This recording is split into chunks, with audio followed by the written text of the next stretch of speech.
ভেলা ভাসানী উৎসব। ধর্মীয় এই উৎসবটি নতুন প্রজন্মের কাছে খুব একটা পরিচিত না হলেও গ্রামীণ সংস্কৃতির অপরিহার্য অংশ এটি। উৎসবমুখর পরিবেশে যা পালন করে বেদে সম্প্রদায়। এবারও বেদে সম্প্রদায়ের আয়োজনে উৎসবমুখর পরিবেশে পালিত হচ্ছে ভেলা ভাসানী। হাজারো মানুষের পদচারণায় ভাদ্র মাসের শেষ বৃহস্পতিবার রাতে আয়োজিত এই অনুষ্ঠানে মুখরিত হয়ে ওঠে গোটা এলাকা। প্রচলিত বিশ্বাস অনুযায়ী নদী ও পানিকে ঘিরেই যাযাবর বেদে সম্প্রদায়ের জীবনযাপন গড়ে উঠেছে, যে কারণে এই জনগোষ্ঠীর কাছে পানি কেবল জীবিকা নয়, বরং শ্রদ্ধা, বিশ্বাস ও আধ্যাত্মিকতার প্রতীক। সেই শ্রদ্ধা থেকেই শত বছরেরও বেশি সময় ধরে তারা পালন করে আসছে এই উৎসব। কারো কাছে এটি মানত পূরণের আয়োজন, আবার কারো কাছে এটি শুধু ঐতিহ্যের সঙ্গে নিজেকে যুক্ত করার এক অনন্য সুযোগ। সন্ধ্যার পর মনে করেন একটা ভেড়া ভাসানী মেলা হয় প্রতি বছর। আমাদের 7 দিন 6 দিন আমরা মেলা চালাই। এবার আমাদের সামর্থ্য বুঝে আমরা 3 দিন চালাইছি। কাল হয়ে গেছে ওয়াজ। আজকে আমাদের এই মেন যে উদ্দেশ্য ভেড়াটা এই আজকে ভাসামো, 12টার দিকে ভাসাই দেবো। ভাসাইতে পরে কালকে আমরা গাড়ি যাত্রা দিয়ে আমরা আল্লাহর রাস্তায় সমাপ্ত করি।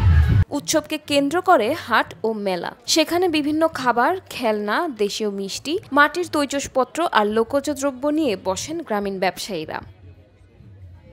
এছাড়া বেদে সম্প্রদায়ের তরুণ তরুণীরা পরিবেশ করেন লোকসঙ্গীত ও আধ্যাত্মিক গান। এরপর আসে মূল অনুষ্ঠান ভেলা ভাসানো। কলা গাছ ও বাঁশ দিয়ে তৈরি ভেলা সাজানো হয় মোমবাতি, ফুল, ফল ফলাদি এবং মানতের বিভিন্ন সামগ্রী। প্রার্থনার সুরে আলোকিত মোমবাতির আলোয় যখন ভেলাগুলো পানিতে ভেসে যায়, তখন উপস্থিত দর্শনার্থীরা মুগ্ধ হয়ে দেখেন এ শতবর্ষী রীতির সৌন্দর্য।